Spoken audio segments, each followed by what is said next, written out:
Buenas tardes, hermanos, hermanas, que Dios les bendiga. Hace unos días, una hermana en Cristo publicó una frase en una red social que decía lo siguiente: el mundo huele a nuevo orden mundial, a gran tribulación. Nosotros respiramos el dulce aroma del arrebatamiento. Este estudio se llama Esperando a Cristo y el tema es Preparándonos para el rapto. Es el primero de dos estudios que voy a dar sobre este tema, si Dios lo permite.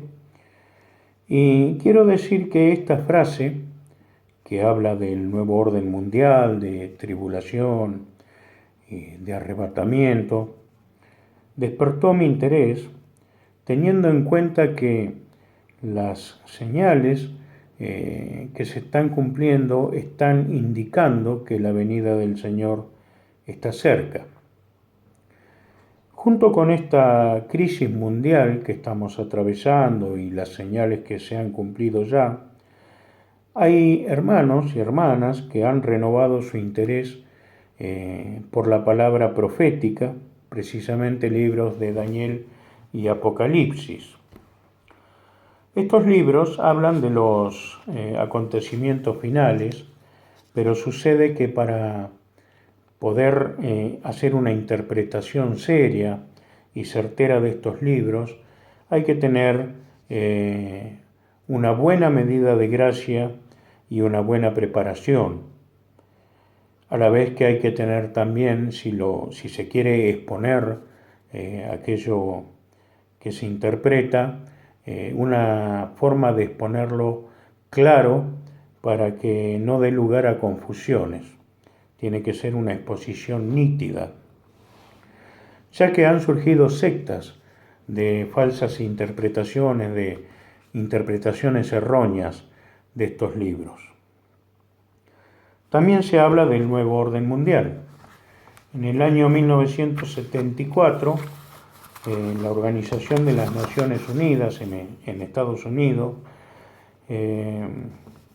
pronunció por primera vez esta frase, esta oración, a la cual puso como nombre el nuevo orden económico internacional.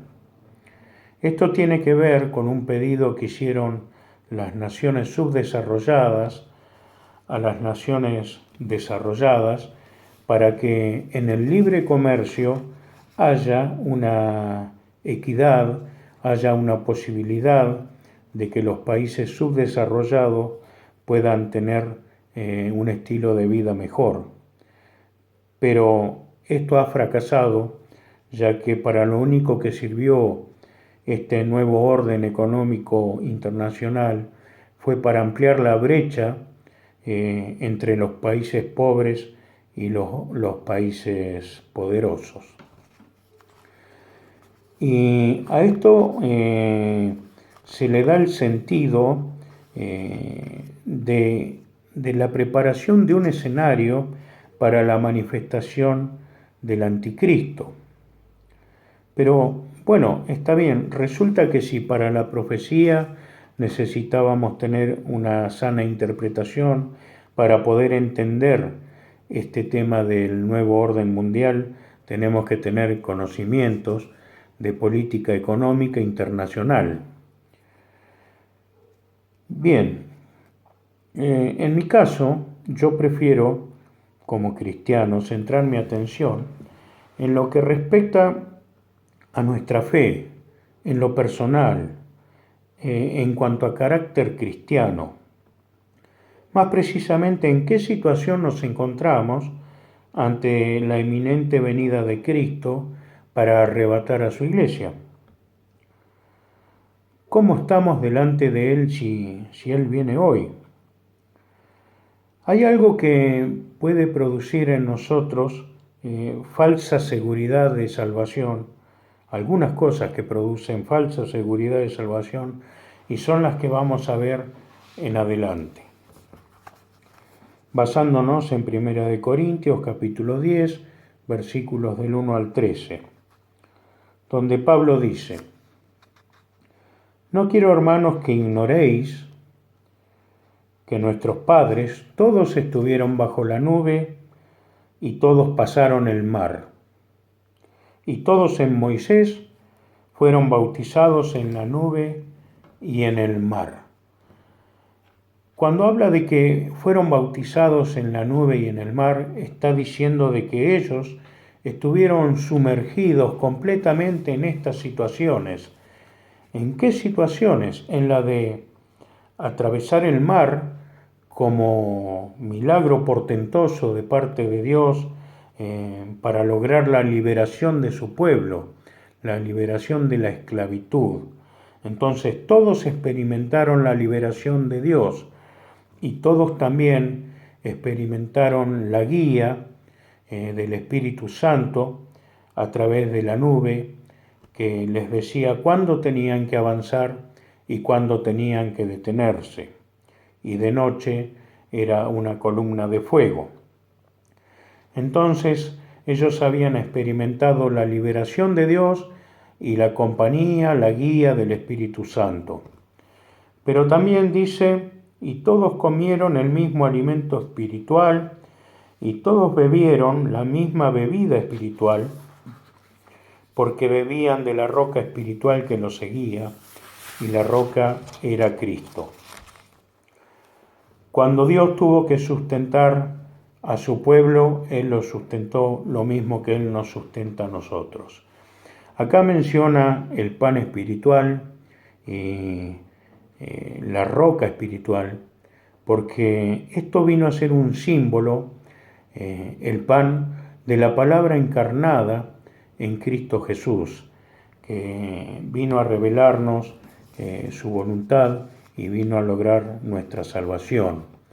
También Él le dijo a la samaritana que el que bebiere del agua que Él daría no tendría sed jamás. Y nosotros hemos disfrutado al igual que los israelitas de ese agua, solo que en este caso el agua es espiritual. Él sacia nuestra sed espiritual todos los días y nos sustenta también con su palabra. Y los israelitas habían habían pasado por todas estas experiencias. Habían gozado de estas demostraciones del amor de Dios. Sin embargo, la mayoría de ellos no agradaron a Dios y no pudieron entrar en la tierra prometida. Dice el versículo 5, pero de los más de ellos no se agradó Dios, por lo cual quedaron postrados en el desierto. ¿Y qué de nosotros? La comparación es exacta. Nosotros también experimentamos la liberación del pecado, de la esclavitud. Nosotros también somos guiados por el Espíritu Santo. Él nos guía permanentemente. Somos sustentados por Él. Esto no es solamente historia bíblica. Esto es totalmente aplicable a nuestras vidas el día de hoy. Entonces la pregunta inevitable sería, ¿estamos agradando a Dios?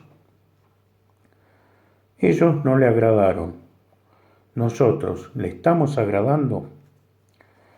Y dice que estas cosas sucedieron como ejemplo para nosotros.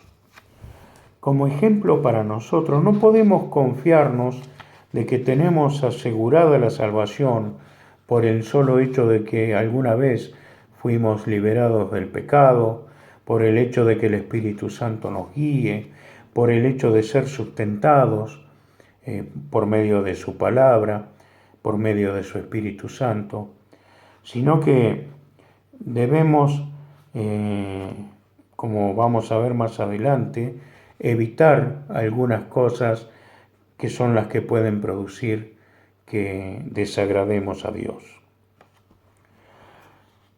Hablando de la seguridad de salvación falsa, podemos decir que tampoco la permanencia por muchos años en la iglesia nos garantiza que está todo bien con nosotros. Ellos estuvieron 40 años en el desierto y de igual manera no pudieron agradar a Dios. También tenemos que tener en cuenta que el hecho de servir a Dios, de ser usados, tampoco nos garantiza la salvación.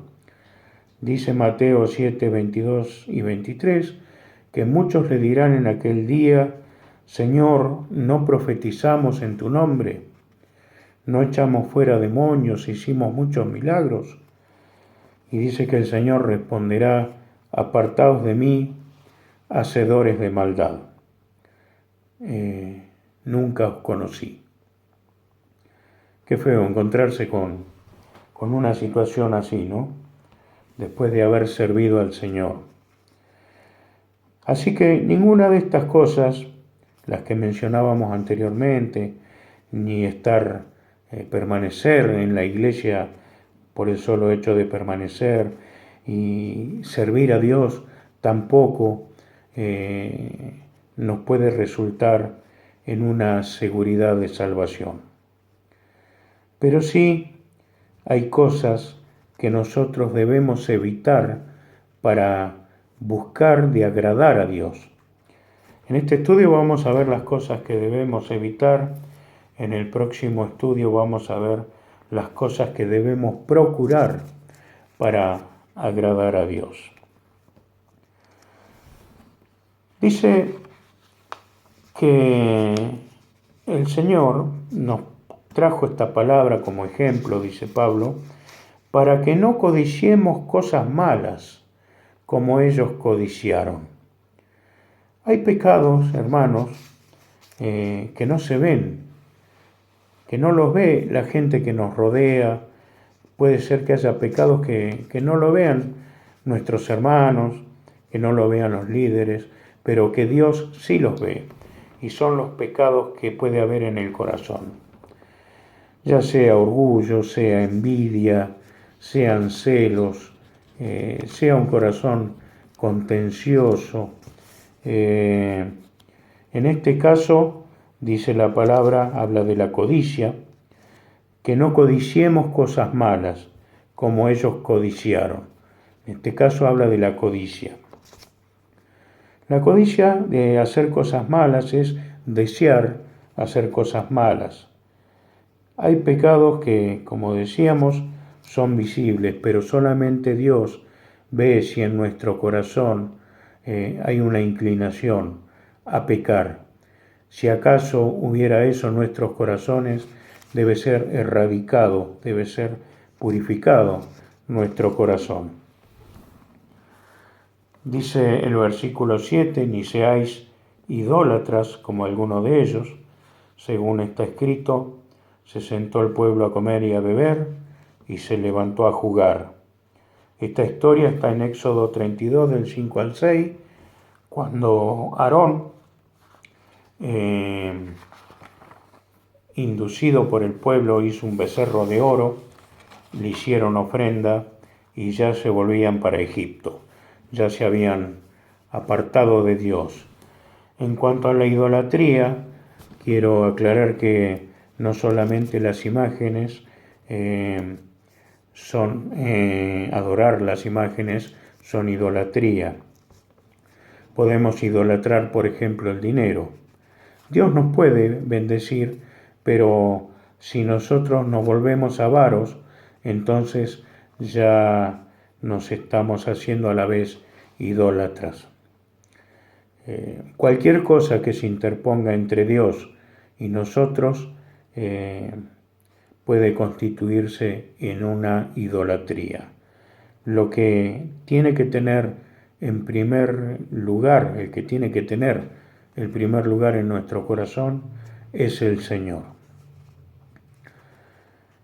Dice el versículo 8, ni forniquemos, como algunos de ellos fornicaron y cayeron en un día 23.000. La fornicación es la relación sexual fuera del contexto matrimonial. El pueblo de Israel, esta historia está en Números 25, comenzó a fornicar con las mujeres moabitas. Y Moisés le ordenó a los príncipes del pueblo que matasen a todo aquel que fuere sorprendido en fornicación, ya que la fornicación es un pecado, como todos los pecados, detestables delante de la presencia del Señor. Y estaba llorando Moisés cuando de repente apareció un descarado que había tomado una mujer madianita y la llevó a su tienda. Pero un nieto de Aarón fue con una lanza y mató a este varón y mató a esta mujer también.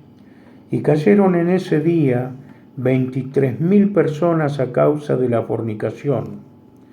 Y hoy, con mucha libertad, se deja de lado el matrimonio y muchas personas se constituyen en pareja sin pasar por el matrimonio. Entonces, fuera de este contexto matrimonial, ya estamos hablando de fornicación. El sexo que Dios creó para que el hombre y la mujer lo disfrutaran y también para que procrearan es maravilloso siempre y cuando esté dentro de la voluntad de Dios. Si no, es pecado y hay que evitarlo. Dice el versículo 9, ni tentemos al Señor, como también algunos de ellos le tentaron y perecieron por las serpientes. Se quejaron contra Dios y contra Moisés, que no tenemos pan, que no tenemos agua, que por qué nos sacaste de Egipto, le decían a Moisés, nos hubiéramos quedado allá.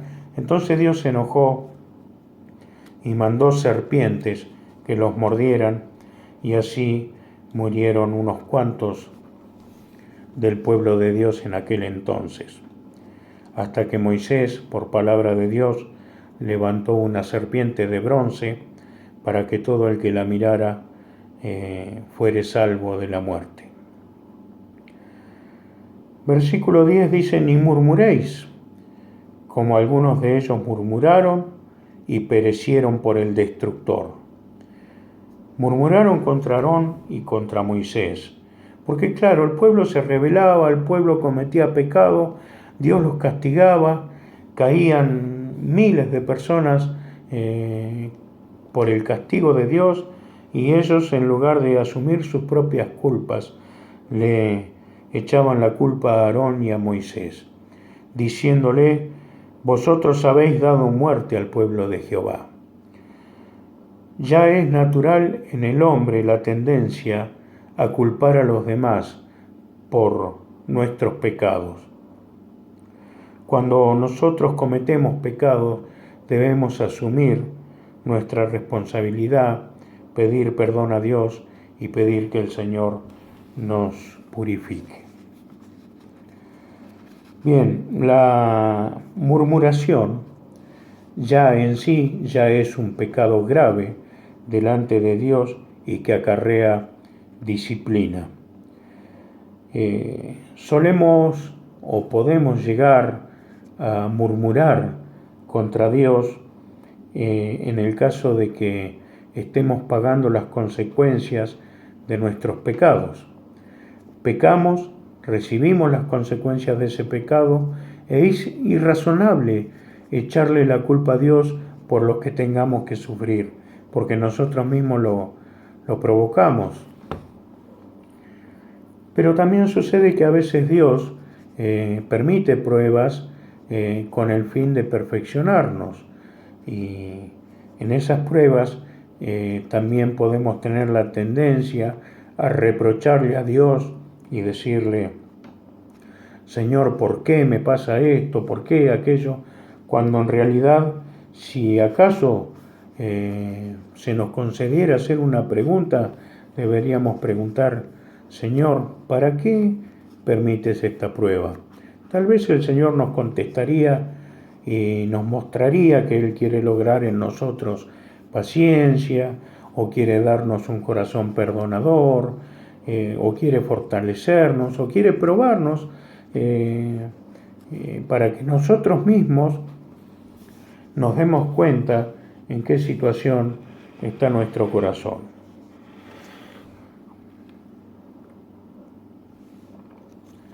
Entonces, que nos quede claro que la murmuración contra Dios, contra los líderes y aún contra los hermanos son pecados que acarrean la disciplina de Dios.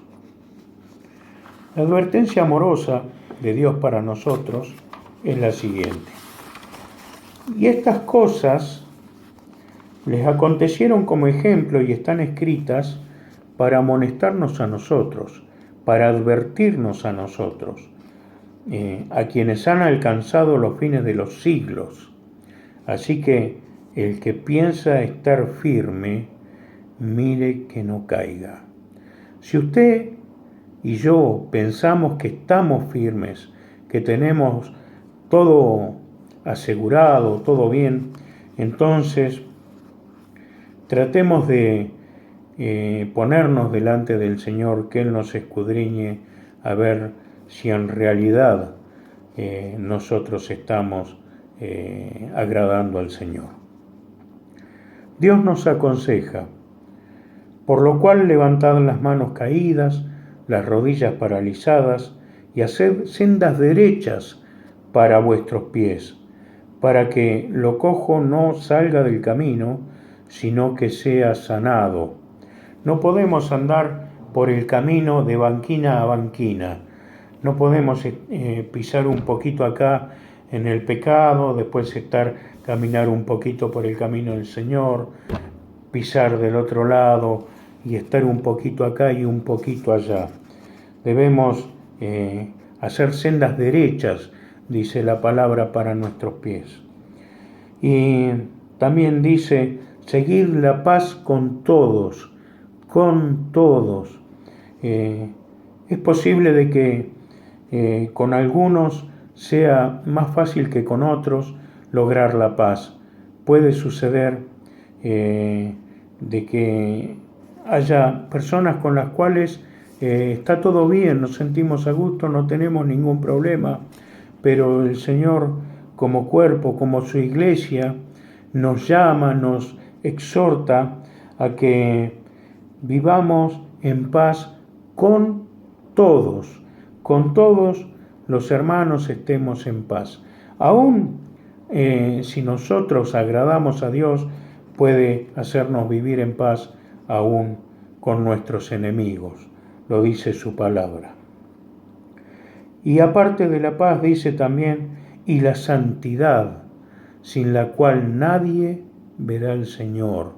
La santidad, debemos ser purificados, no debemos ser autoindulgentes con nosotros, perdonarnos a nosotros mismos, minimizar nuestros pecados. Bueno, soy un ser humano, me equivoco como todo ser humano, es normal, es pasable porque no soy perfecto. No, eso es ser autoindulgente.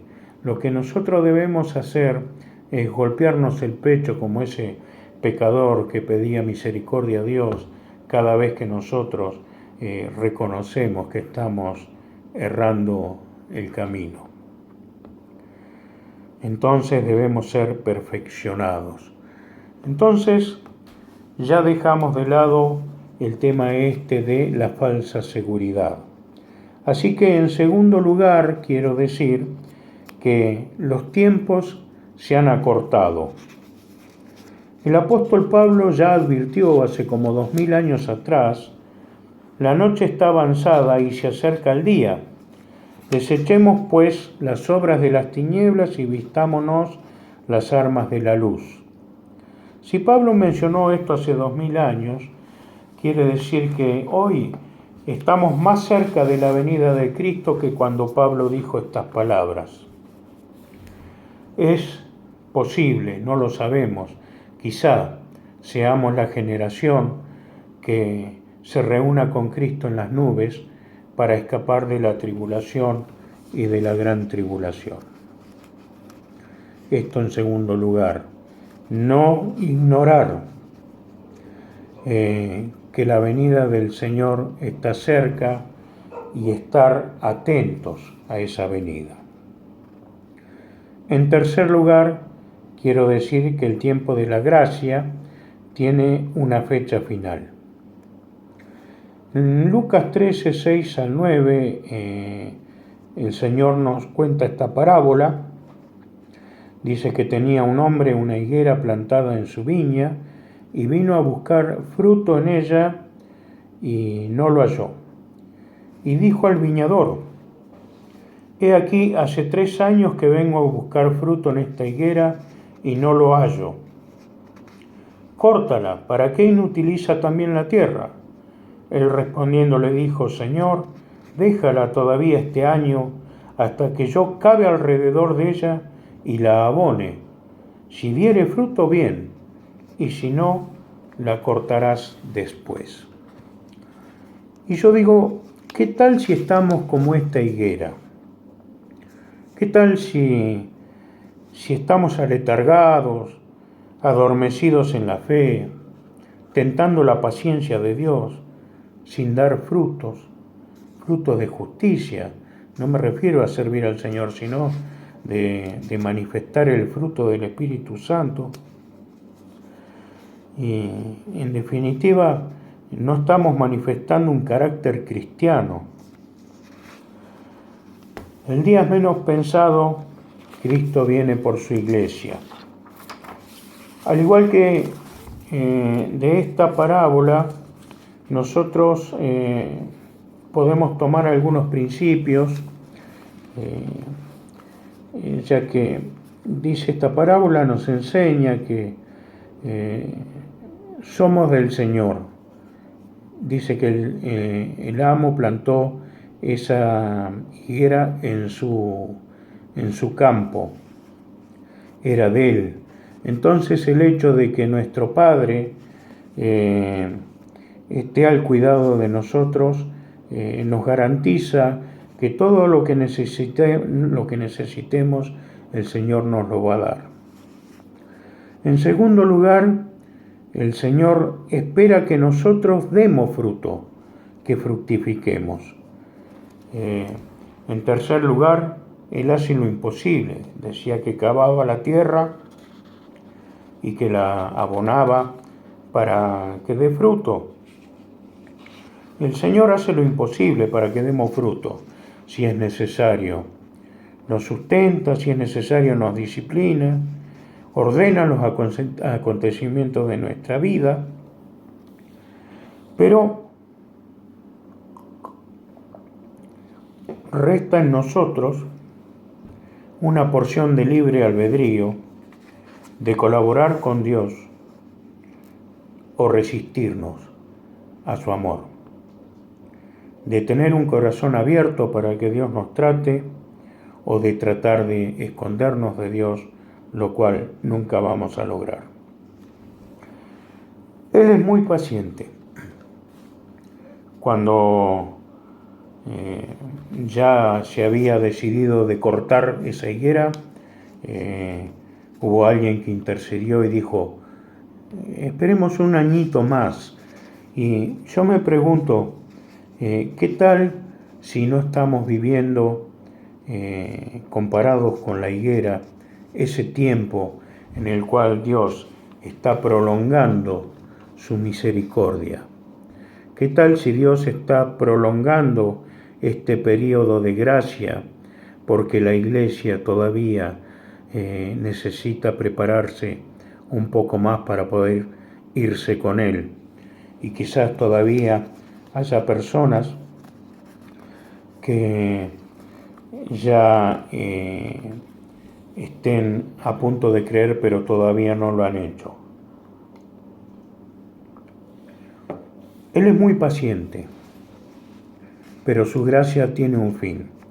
Y esto es lo tercero que no nos conviene ignorar, que no nos conviene dejar de lado.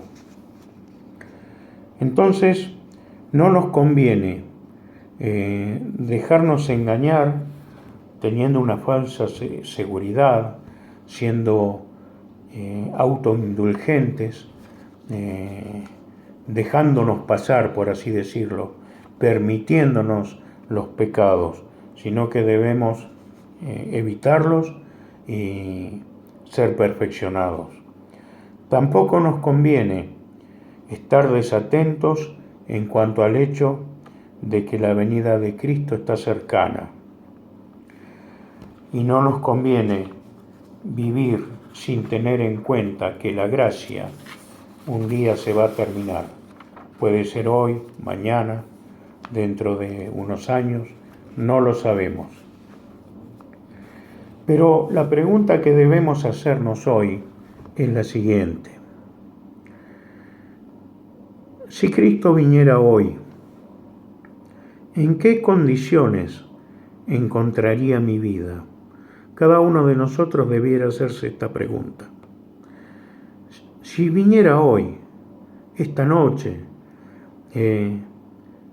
¿cómo estoy yo delante del Señor? Hoy es el tiempo de lavar y planchar nuestras vestiduras con la ayuda de Dios. Mañana puede ser tarde.